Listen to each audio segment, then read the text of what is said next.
توبہ کریں اور یہ نیت کریں، اللہ پاک سے کہیں کہ یا اللہ ہم سے جتنے بھی گناہ ہوئے پروردگار ہماری اس گناہوں کو معاف فرما، یا اللہ ہماری مغفرت فرما، ہمارے ان گناہوں کو بھی معاف فرما کہ جس کی وجہ سے ہماری دعائیں قبول نہیں ہوتی۔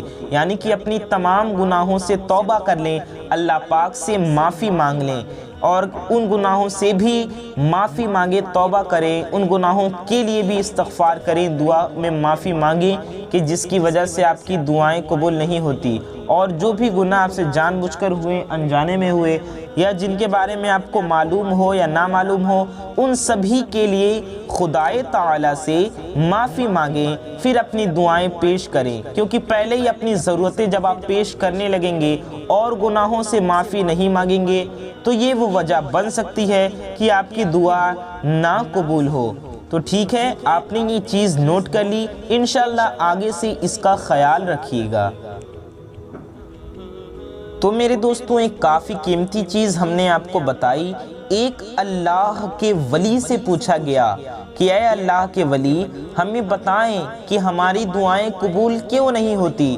تو اللہ کے ان مقدس ولی نے لوگوں سے مخاطب ہو کر فرمایا کہ تمہارے گناہوں کی وجہ سے تمہاری دعائیں قبول نہیں ہوتی۔ اللہ اکبر۔ دوستوں آئیے ہم دوسری وجہ بتاتے ہیں کہ جس کی وجہ سے ہماری دعائیں قبول نہیں ہوتی۔ تو آخر یہ دوسری وجہ کیا ہے؟ تو میرے دوستوں دوسری وجہ یہ ہے کہ جب آپ دعا مانگتے ہیں تو 1 بار، 2 بار، 3 بار، 4 بار، 5 بار یا پھر 10 بار یا جتنی بھی بار ہم دعائیں مانگتے ہیں اتنا مانگ کر چھوڑ دیتے ہیں۔ یعنی کہ جب ہم دعا مانگتے ہیں کچھ بار کچھ وقت مانگتے ہیں پھر دعائیں قبول نہیں ہوتی تو ہم دعا مانگنا ہی چھوڑ دیتے ہیں، اور یہ من میں خیال کر لیتے ہیں، دل میں یہ سوچ لیتے ہیں کہ جب دعا قبول ہی نہیں ہو رہی تو پھر مانگنے کا کیا فائدہ؟ تو دوستوں ہماری اس غلطی کی وجہ سے ہماری دعا قبول نہیں ہوتی۔ یہ بھی ایک بڑی وجہ ہماری دعاؤں کے نا قبول ہونے کے لیے ہو سکتی ہے، کیونکہ بندہ یہ سوچتا ہے کہ میری دعا قبول نہیں ہو رہی تو میں مانگوں کیوں، لیکن یہ تو نہیں سوچتا کہ ہو سکتا ہے اللہ پاک نے اس کے پیچھے کوئی حکمت رکھی ہو، یا دوستوں یہ بھی ہو سکتا ہے کہ اللہ پاک آپ سے محبت کرتا ہو اور وہ چاہتا ہو کہ آپ اس سے زیادہ طلب کریں، تو ہو سکتا ہے وہ آپ پر اپنے سارے خزانے ایک بار میں برسا دے، یعنی کہ وہ آپ پہ خوب رحمتیں نازل فرمائے، یا اللہ آپ کا صبر کر رہا ہو، آپ کا امتحان لے رہا ہو سکتا ہے اللہ تعالیٰ آپ کو آزما رہا ہو، کیونکہ اللہ کے نزدیک جو جتنا زیادہ پسندیدہ ہوتا ہے اللہ پاک اسے اتنا ہی آزماتا ہے، یہاں تک کہ اپنے ولیوں کو بھی اور اپنے نبیوں کو بھی۔ تو اس میں آپ کو زیادہ پریشان ہونے کی ضرورت نہیں، اللہ پاک کی طرف سے آنے والی آزمائشوں میں صبر کریں اور دعا مانگنا ہرگز نہ چھوڑیں۔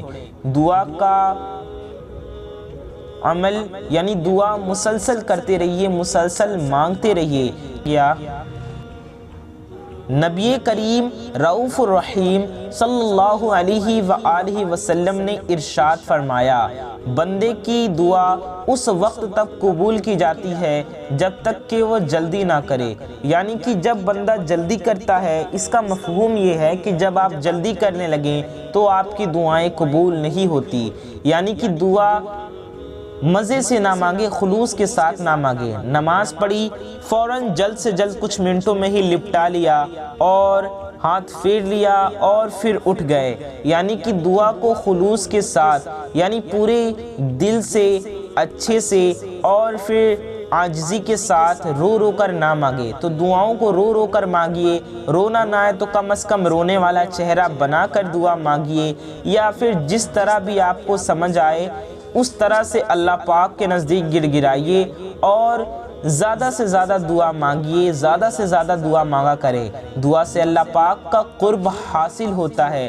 تو ہو سکتا ہے یہ آپ کی دعا آپ کو کہاں سے اٹھا کر کہاں پہنچا دے، اور اللہ پاک آپ کو کس مرتبے پہ فائز فرما دے، آپ کو کون سا مرتبہ دے دے۔ آپ ایک چیز کے لیے دعا مانگ رہے ہیں، اللہ پاک آپ پہ ہزاروں نعمتوں کی بارش کر دے۔ بس آپ دعا نہ چھوڑیے اور اللہ کی رحمت سے کبھی مایوس نہ ہو، ہمیشہ اللہ پہ توکل رکھیں اور اپنی امید کو برقرار رکھیں۔ تو دوستوں یہ تھی وہ دو وجہ کہ جن کی وجہ سے ہماری دعائیں قبول نہیں ہوتی۔ تو ان دو غلطیوں سے ہمیشہ خبردار رہیں، ہمیشہ دوری بنائے رکھیں۔